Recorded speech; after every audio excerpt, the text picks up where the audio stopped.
ओम नमो भगवते वासुदेवाय।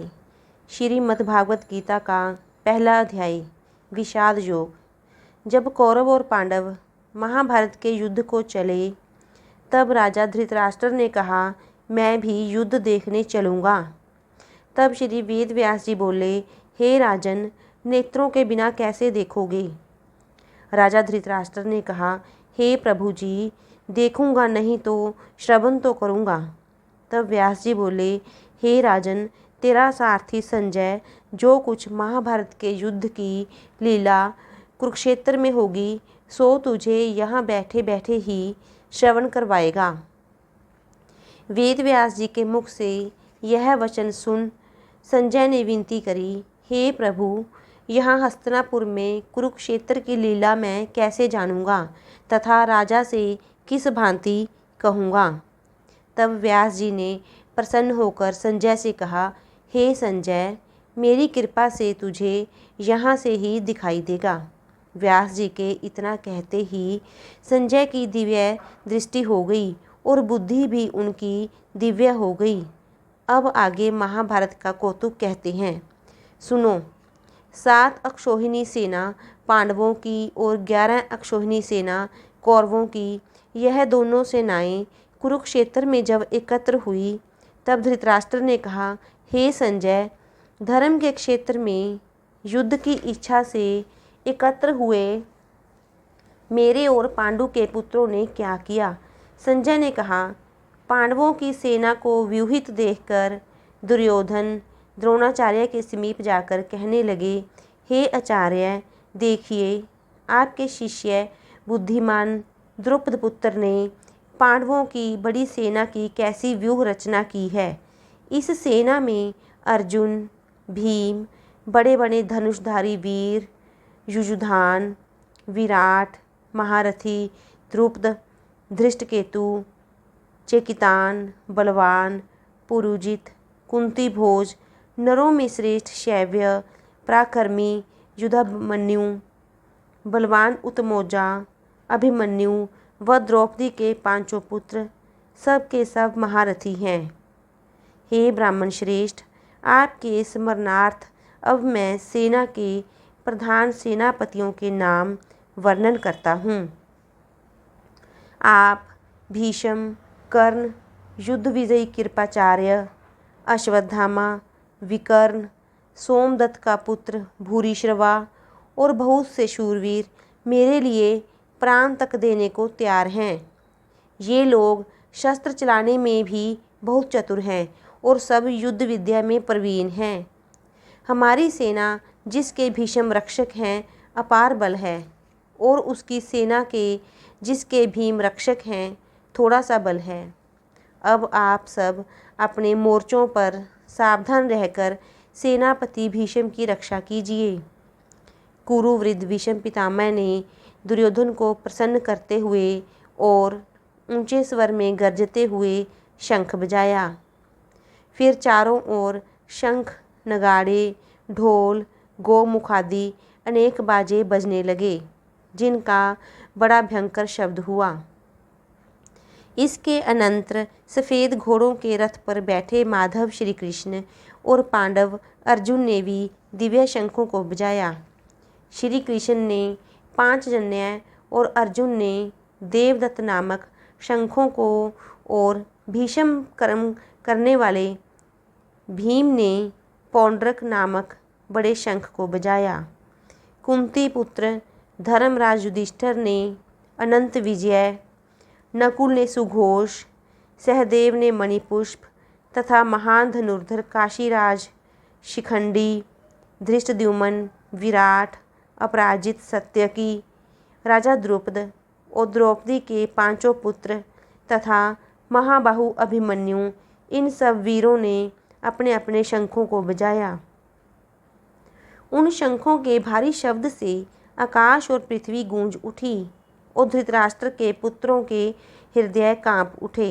हे राजन, अर्जुन ने कौरवों को युद्ध के लिए प्रस्तुत देखकर श्री कृष्ण जी से कहा, हे अच्युत, मेरा रथ दोनों सेनाओं के बीच में खड़ा कीजिए, जिससे मैं युद्ध करने वालों को देख लूं कि इस रणभूमि में मुझे किन किन के साथ युद्ध करना चाहिए। दुर्बुद्धि दुर्योधन से प्रीति करने वाले जो संग्राम के लिए यहाँ एकत्र हुए हैं उनको देख सकूं। संजय कहने लगे, हे राजन, अर्जुन की बात सुनकर श्री कृष्ण ने भीष्म, द्रोण आदि वीरों के सामने उत्तम रथ को खड़ा करके कहा, हे वीर, संग्राम के लिए उद्यत इन कौरवों को देख लो। अर्जुन ने चाचा, बाबा, गुरु, मामा, भाई, पौत्र, शवसुर और स्वजनों को शास्त्रों से सुसज्जित खड़े देखा और उसने इन दोनों सेनाओं में अपने ही सब बांधवों को खड़ा देखकर परम दयाद्र हो अत्यंत खेद के साथ यह वचन कहे, हे श्री कृष्ण, संग्राम की इच्छा से आए इन अपने बंधुओं को देख मेरे अंग ढीले हो रहे हैं और मुख सूखा जा रहा है। मेरा शरीर विकल हो रहा है, रोमांच खड़े होते हैं, गांडीव हाथ से गिरा जाता है, त्वचा जली जा रही है। हे केशव, मुझ में खड़े रहने का सामर्थ्य नहीं है। मेरा मन चक्कर खा रहा है और सब लक्षण मैं उल्टे देख रहा हूँ और संग्राम में सब जनों का वध करके कोई लाभ भी नहीं होगा। और हे श्री कृष्ण, मैं जीत कर राज्य व सुख भी नहीं चाहता हूँ। हे प्रभु, हमको राज्य भोग और जीवन से क्या काम है, क्योंकि जिनके लिए राज्य भोग और सुख की इच्छा की जाती है वे सब संग्राम में प्राण और धन की ममता छोड़ मरने को तैयार हैं। और आचार्य, पिता, पुत्र, पितामह, मामा, शवसुर, पौत्र, साले और संबंधी ये सब मुझे मारें तो भी हे मधुसूदन, मैं इन्हें मारने की इच्छा नहीं करूँगा। हे जनार्दन, त्रिलोकी के राज्य के लिए भी मैं इन्हें मारने की इच्छा नहीं करूँगा। हे जनार्दन, त्रिलोकी के राज्य के लिए तो क्या, फिर इस पृथ्वी के लिए तो कहना ही क्या। हे जनार्दन, धृतराष्ट्र के पुत्रों को मारकर हमारा क्या होगा। इन आतताइयों का वध करने से पाप ही होगा, इसलिए हमें अपने भाई धृतराष्ट्र के पुत्रों को मारना अनुचित है। हे माधव, सब जनों को मारकर क्या हम सुखी रह सकते हैं। सब लोभ के वशीभूत हैं और कुल के नाश करने तथा मित्रद्रोह करने में पाप को नहीं देखते।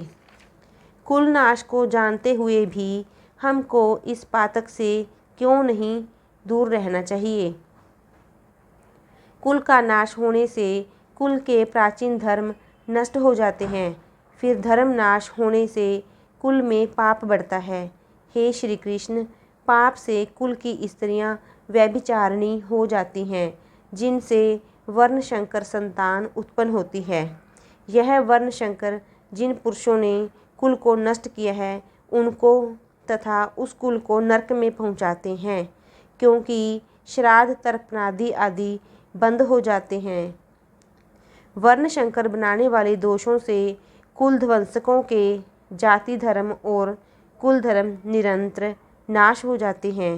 हे जनार्दन, मैंने बराबर सुना है कि कुल धर्म नष्ट होने से निश्चय नरकवास करना होता है।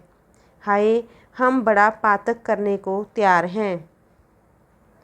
जो राज्य सुख के लोभ से अपने सब जनों को ही मारने की कोशिश कर रहे हैं, मुझे शस्त्र रहित एवं उपायहीन को रणभूमि में बांधकर डाल दें तो मेरा बहुत कल्याण हो। संजय ने कहा, हे राजन, यह कहकर अत्यंत दुखित होकर अर्जुन ने उसी समय धनुष बाण फेंक दिया और रथ के पिछले भाग में जा बैठे। प्रथम अध्याय का महात्म्य। एक समय पार्वती जी ने पूछा, हे महादेव जी, किस ज्ञान के बल से आपको संसार के सब लोग शिव कहकर पूजते हैं। मृगशाला ओढ़े, सब अंगों में शमशानों की विभूति लगाए, गले में सर्प और नरमुंडों की माला पहने हुए हो, इनमें तो कोई भी पवित्र नहीं, फिर आप किस ज्ञान से पवित्र माने जाते हो, यह आप कृपा कर कहिए। श्री महादेव जी बोले, हे प्रिय, सुनो, गीता ज्ञान के हृदय में धारण करने से मैं पवित्र माना जाता हूँ और इस ज्ञान से मुझे बाहर के कर्म नहीं व्यापते। तब पार्वती जी ने कहा, हे भगवन, जिस गीता ज्ञान की आप ऐसी स्तुति करते हैं उसके श्रवण करने से कोई कृतार्थ भी हुआ है क्या? तब श्री महादेव जी ने कहा, इस ज्ञान को सुनकर बहुत से जीव कृतार्थ हुए हैं और आगे भी होंगे। मैं तुमसे एक पुरातन कथा कहता हूँ, तुम श्रवण करो।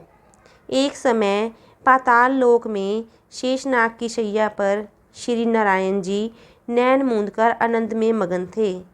उस समय भगवान के चरण दबाती हुई श्री लक्ष्मी जी ने पूछा, हे प्रभु, निद्रा और आलस्य तो उन पुरुषों को व्यापता है जो पुरुष तामसी हैं, फिर आप तो तीनों गुणों से अतीत हो। श्री नारायण प्रभु वासुदेव हो, आप जो नेत्र मूंद रहे हो यह मुझको बड़ा ही आश्चर्य है। श्री नारायण जी बोले, हे लक्ष्मी, मुझको निद्रा आलस्य नहीं व्यापता। एक शब्द रूप जो भगवत गीता है उसमें जो ज्ञान है उसके आकार रूप हैं, तैसे यह गीता शब्द रूप अवतार है। इस गीता में यह अंग है। 5 अध्याय मेरा मुख है, 5 अध्याय मेरी भुजा है, 11वां अध्याय मेरा हृदय मन है, 16वां अध्याय मेरा उदर है, 17वां अध्याय मेरी जंघा है, 18वां अध्याय मेरे चरण हैं। गीता के सब श्लोक ही मेरी नाड़ियाँ हैं और जो गीता के अक्षर हैं वही मेरे रोम हैं। ऐसा मेरा शब्द रूपी जो गीता ज्ञान है उसी के अर्थ में हृदय में विचारा करता हूँ और बहुत आनंद को प्राप्त होता हूँ। लक्ष्मी जी बोली, हे नारायण जी, जब श्री गीता जी का इतना ज्ञान है तो उसको सुनकर कोई जीव कृतार्थ भी हुआ है सो मुझसे कहिए। तब श्री नारायण ने कहा, हे लक्ष्मी, गीता ज्ञान को सुनकर बहुत से जीव कृतार्थ हुए हैं सो तुम श्रवण कर। एक शूद्र वर्ण प्राणी था जो चांडालों के कर्म करता था और तेल लवण का व्यापार करता था। उसने एक बकरी पाली। एक दिन वह बकरी चराने को वन में गया और वृक्षों के पत्ते तोड़ने लगा। वहाँ उसे एक सर्प ने डस लिया जिससे वह तुरंत मर गया। मरकर उसने बहुत नरक भोगे, फिर बैल का जन्म पाया। उस बैल को एक भिक्षुक ने मोल ले लिया। वह भिक्षुक उस पर चढ़कर सारे दिन मांगता फिरे और जो कुछ भिक्षा मांगकर लावे वह अपने कुटुंब के साथ बैठकर खावे। वह बैल सारी रात द्वार पर बंधा रहे, उसके खाने पीने की भी खबर ना लेवे, कुछ थोड़ा सा भूसा उसके आगे डाल देवे। जब दिन चढ़े फिर बैल पर चढ़कर मांगता फिरे। कई दिन गुजरे तो वह बैल भूख का मारा गिर पड़ा, किंतु प्राण नहीं निकले। नगर के लोग देखा करें, कोई तीर्थ का फल दे, कोई व्रत का फल दे, पर उस बैल के प्राण नहीं छूटे। एक दिन गणिका आई। उसने लोगों से पूछा, यह कैसी भीड़ है? तो उन्होंने कहा, इसके प्राण नहीं निकलते, अनेक पुण्यों का फल दे रहे हैं तो भी इसकी मुक्ति नहीं होती। तब गणिका ने कहा, मैंने जो कर्म किया है उसका फल मैंने इस बैल के निमित्त दिया। इतना कहते ही बैल की मुक्ति हुई। तब बैल ने एक ब्राह्मण के घर में जन्म लिया। पिता ने उसका नाम सुशर्मा रखा। जब बड़ा हुआ तो पिता ने इसको विद्यार्थी किया। तब उसको पिछले जन्म की सुधि रही थी, यह अति सुंदर हुआ।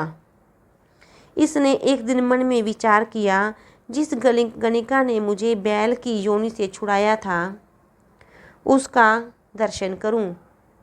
विप्र चलते चलते गणिका के घर गया और कहा, तू मुझे पहचानती है? गणिका ने कहा, मैं नहीं पहचानती, तू कौन है? मेरी तेरी क्या पहचान है? तू विप्र और मैं वैश्या। तब विप्र ने कहा, मैं वही बैल हूँ जिसको तुमने अपना पुण्य दिया था। तब मैं बैल की जोनी से छूटा था, अब मैं विप्र के घर जन्मा हूँ, तू वह अपना पुण्य बता। गणिका ने कहा, मैंने अपने जाने कोई पुण्य नहीं किया, परंतु मेरे घर एक तोता है। वह सवेरे कुछ कुछ पढ़ता है, मैं उसके वाक्य सुनती हूँ। उस पुण्य का फल मैंने तेरे निमित्त दिया था। तब विप्र ने तोते से पूछा कि तू सवेरे क्या पढ़ता है। तोते ने कहा, मैं पिछले जन्म में विप्र का पुत्र था। पिता ने मुझे गीता के पहले अध्याय का पाठ सिखाया था। एक दिन मैंने कहा, मुझको गुरु ने क्या पढ़ाया है। तब गुरुजी ने मुझे श्राप दिया कि तू सूआ हो जा। तब मैं सूआ हुआ। एक दिन फंदक मुझे पकड़ ले गया। एक विप्र ने मुझे मोल ले लिया। वह विप्र भी अपने पुत्र को गीता का पाठ सिखाता था।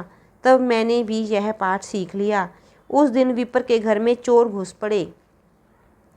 उनको धन तो प्राप्त ना हुआ, किंतु वह मेरा पिंजरा उठा ले गए। उनकी यह गणिका मित्र थी। वह मुझे इसके पास ले आए। सो मैं नित्य प्रातः गीता जी के पहले अध्याय का पाठ करता हूँ। यह गणिका सुनती है, पर इस गणिका की समझ में नहीं आता। जो मैं पढ़ता हूँ वही इस गणिका ने तेरे निमित्त दिया था। वह श्री गीता जी के पहले अध्याय के पाठ का फल है। तब विप्र ने कहा, हे तोते, तू भी विप्र है, मेरे आशीर्वाद से तेरा कल्याण हो। सो हे लक्ष्मी। विप्र के इतना कहते ही वह तोता भी मुक्ति को प्राप्त हुआ। तब गणिका ने बुरे कर्म छोड़ भले कर्म ग्रहण किए। नित्य प्रति स्नान करे और श्री गीता जी के प्रथम अध्याय का पाठ करे। इससे उसकी भी मुक्ति हुई। बोल शिव शंकर भगवान की जय। बोल राधे श्याम भगवान की जय।